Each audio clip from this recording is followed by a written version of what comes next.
दस्ताना समझ लो। छोटे जॉइंट्स को पकड़ना आसान है और बड़े जॉइंट्स को पकड़ने के लिए स्टेबिलिटी प्रोवाइड करना पड़ेगी। तो हम रेसिस्टेंस कैसे कैसे देने वाले हैं, ये देखो, ये हम लोग इंटरफेरेंशियल जॉइंट पे देने वाले हैं, ठीक है। अब जैसे कि मुझे ये फ्लेक्शन में आगे रेसिस्टेंस देना है, तो मैंने इसके पहले वाला जो जॉइंट के पहले जो हमारा फेरेंज है इसको मैंने पकड़ लिया, ठीक है। अब मैं इनको बोलूंगा ये आगे इसको फोल्ड करे, आगे फोल्ड करो इसको, है ना, ये देखो ये आगे फोल्ड कर पा रही है। मुझे रेसिस्टेंस देना है तो मैं इसको सीधे पकड़ के रखूंगा, ये देखो 2 फिंगर से ना। अब आगे फोल्ड करने की कोशिश करो, है ना, ये मैं रेसिस्टेंस दे रहा हूँ।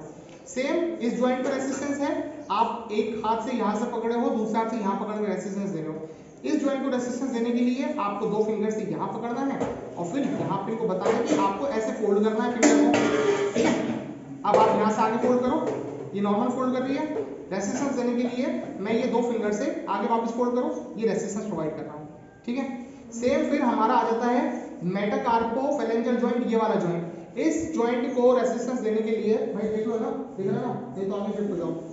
यहाँ पे इस जॉइंट का काम क्या है, ये आगे फिंगर्स को ऐसे फ्लेक्स करते हैं। तो आप चाहो तो चारों फिंगर्स को भी एक साथ रेसिस्टेंस दे सकते हो, ठीक है। फोल्ड करने की कोशिश करो, ठीक है। ये देखो स्टेबिलिटी कहाँ दी हुई है, मैंने इस वाले हाथ से ये चारों मेटाकार्पल्स को पकड़ा हुआ है ना। कार्पल्स मेटाकार्पल्स को पकड़े रहने की वजह से ये स्टेबलाइज है, सिर्फ फिंगर ही फोल्ड हो पाएंगे। अगर मैं ये स्टेबिलिटी नहीं दूंगा और मैं कहूंगा फिंगर्स आप फोल्ड करो, तो ये फोल्ड करने की कोशिश करो, हाँ ये देखो ये रिस्ट पे भी मूवमेंट हो रही है ना। तो हमको एक हाथ से स्टेबिलिटी देनी है यहाँ मेटाकार्पल्स पे और फिर हम इनको बोलना है कि आगे आप फोल्ड करो आगे, है ना। अब मैंने यहाँ से इनको रेसिस्टेंस देना है, ठीक है, वापस फोल्ड करो, ये देखो आ गया। या फिर मैं सिंगल फिंगर्स को बोल सकता हूँ, आपको फिंगर आगे फोल्ड करनी है, मैं रोकूंगा, ठीक है। फोल्ड करने की कोशिश करो आप, देखो, है ना, ये मैंने रेसिस्टेंस दे दिया। ये हमारे इसके हो गए।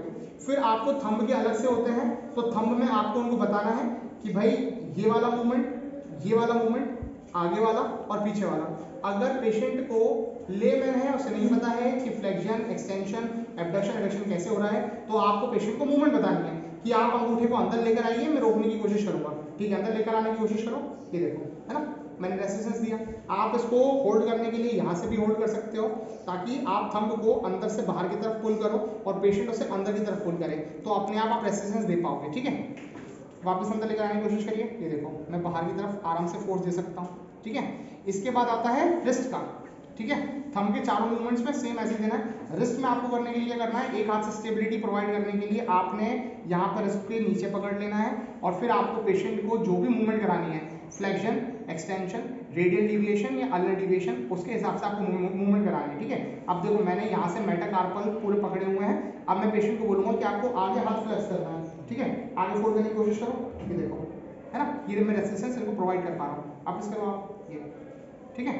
अब एक्सटेंशन यानी कि पीछे की तरफ, ठीक है, फोल्ड करो वापस पीछे की तरफ, एक्सटेंशन करो, हाँ, ये मैं यहाँ से स्टेबिलिटी प्रोवाइड कर पा रहा हूँ। अगर मैं यहाँ से स्टेबिलिटी नहीं दूंगा, ये मैं हाथ हटा लूंगा, तो जब ये एक्सटेंशन करेंगे तो फोर आर्म की बाकी के या पूरे हैंड का भी इस्तेमाल करेंगे, इसलिए हमें कोशिश करनी है कि आप स्टेबिलिटी भी प्रोवाइड कर पाओ, ठीक है। तो एक हाथ से स्टेबिलिटी के लिए अच्छे से हाथ ग्रिपिंग अच्छी होनी चाहिए और दूसरी बात फिर आपको मूवमेंट देनी है। वैसे ही सेम रेडियल डिविएशन हमको अंगूठे की तरफ मोड़वाना है हाथ को, तो हम यहाँ से स्टेबिलिटी के लिए आप यहाँ से ग्रिपिंग कर सकते हो, चाहो तो आप ऐसे पूरा हाथ पकड़ सकते हो, ठीक है। रेडियल डिविएशन करो आप उधर अंगूठे की तरफ, है ना, हाँ, ये देखो ये मैंने रेसिस्टेंस यहाँ से दिया। सेम अल्नर डिविएशन के लिए जब आप करोगे तो आप अल्नर की तरफ से पकड़ लो पूरा हाथ, अल्नर डिविएशन करो आप, तो यहाँ से आप रेसिस्टेंस दे पाओगे, है ना। तो पेशेंट जिस भी तरफ मूव करेगा आपको उसके अगेंस्ट में मूवमेंट देनी है, तो आप रेसिस्टेंस उसको प्रोवाइड कर पाओगे, ठीक है। रिस्ट के 4 movements, flexion, extension, radial deviation, ulnar deviation, यहाँ पर रेसिस्टेंस देना है। जब कभी भी कोई भी पेशेंट की रिस्ट की मसल्स वीक होंगी या फोरआर्म की मसल्स वीक होंगी, तो हमें रिस्ट का ही मूवमेंट करा के उसकी मसल्स को स्ट्रॉन्ग कराना है। फिर अपना आता है एल्बो का। एल्बो के पहले अपन यहाँ पर भी देख लेते हैं, रेडियल जॉइंट के नीचे रख लो आप ना। ये जो हमारा सुपिनेशन और प्रोनेशन वाला मूवमेंट है ना, आप इसको रेसिस्टेंस दे सकते हो कैसे, एक हाथ से आप यहाँ नीचे स्टेबलाइज कर लो और दूसरे हाथ से आप यहाँ मूवमेंट, ठीक है। अब देखो मैं इनको बोलूंगा कि ये सुपिनेशन या प्रोनेशन में कोई भी एक जगह पे हाथ मूव करें और मैं उनको अगेंस्ट उसके मूवमेंट करवाऊंगा, ठीक है। नीचे सुपिनेशन करने की कोशिश करो, प्रोनेशन सॉरी, यहाँ घुमाओ हाथ को घुमाओ, है ना, ये देखो यहाँ से आप स्टेबिलिटी की तरफ वापस घुमा सकते हो। ये नीचे घुमा रही है और मैं इसको ऊपर घुमाने की कोशिश कर रहा हूँ, ठीक है, वापस घुमाओ, है ना, ये देखो ऐसे, ठीक है। फिर अपना आ जाता है एल्बो जॉइंट में। तो एल्बो जॉइंट पे कैसे करना है आपको, कि आपको एल्बो जॉइंट पूरा नीचे टिका के रखना है। आपको एक हाथ से एल्बो के ऊपर स्टेबिलिटी देनी है और दूसरे हाथ से आपको पेशेंट को बताना है कि आप ये हाथ को फ्लेक्स करना और मैं रेसिस्टेंस दूंगा। आपको रेसिस्टेंस देना है डिस्टल रेडियो अल्नर जॉइंट के साइड पे, ठीक है, यहाँ से हाथ पे नहीं देना है। अगर हाथ पे आप रेसिस्टेंस दोगे तो रिस्ट जॉइंट पे प्रेशर पड़ेगा, वो हम नहीं चाहते हैं। हम चाहते हैं कि सिर्फ यहीं पर आए, तो हम डिस्टल रेडियो अल्नर जॉइंट पे देंगे, ठीक है।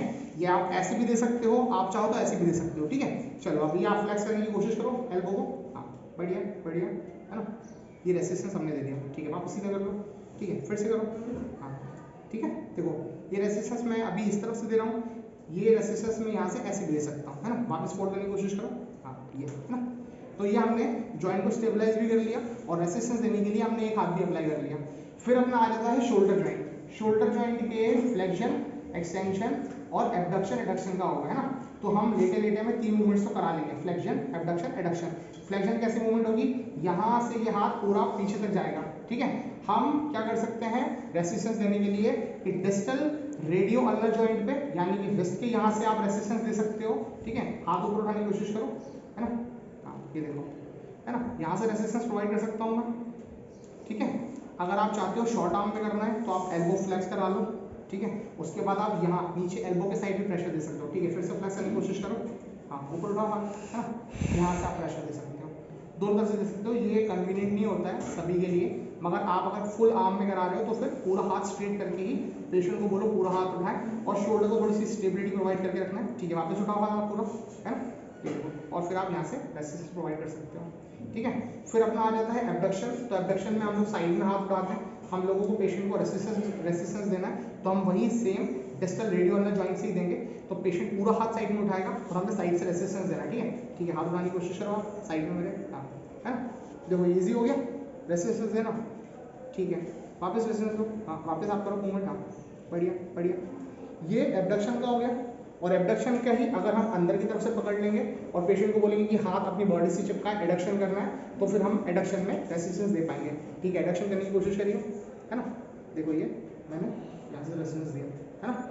यहाँ से पेशेंट खुद अपने हाथ को अंदर लेके जा रहा है और हमको रेसिस्टेंस देना है। हम लोग को ये समझ में आ जाना चाहिए पेशेंट के साथ मूव करते समय कि पेशेंट कितना खुद से वर्क कर पा रहा है और हम लोगों को कितना रेसिस्टेंस देना है। पता चल रहा है कि पेशेंट मूव ही कम कर पा रहा है और तुमने इतना रेसिस्टेंस दे रखा है तो पेशेंट की मूवमेंट नहीं आएगी।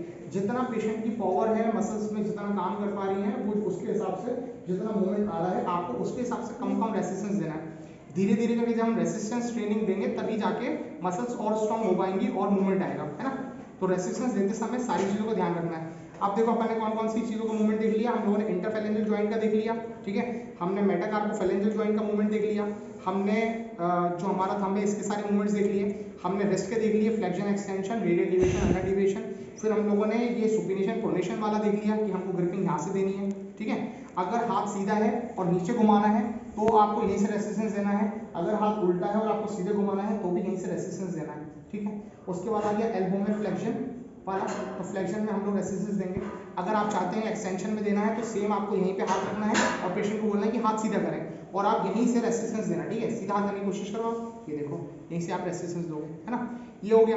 इसके बाद हमने शोल्डर का देखा फ्लेक्शन, तो पूरा हाथ हमने फ्लेक्स करवाया, एक हाथ से हमने शोल्डर में स्टेबिलिटी देके रखी और पेशेंट को पूरा हाथ उठवाना है आपको और डिस्टल रेडियो अल्नर जॉइंट से आपको रेसिस्टेंस देना है। फिर आ गया एबडक्शन, तो एबडक्शन में साइड में हाथ उठा रहे थे, मैंने यहीं से रेसिस्टेंस लगवाया है। और फिर आ गया एडक्शन जिसमें मैंने अंदर की तरफ से रेसिस्टेंस लगाया है और पेशेंट जो है वो अंदर की तरफ हाथ खींच रहा है, ठीक है। इतने ही मूवमेंट्स हैं अपर लिम्ब के। रेसिस्टेंस हम लोग इन्हीं सारे मूवमेंट्स में प्रोवाइड करने वाले हैं, पेशेंट का ग्रिपिंग है स्ट्रॉन्ग करने वाले हैं, ठीक है। अब इसी का प्रैक्टिस करना है, चलो 40 मिनट्स।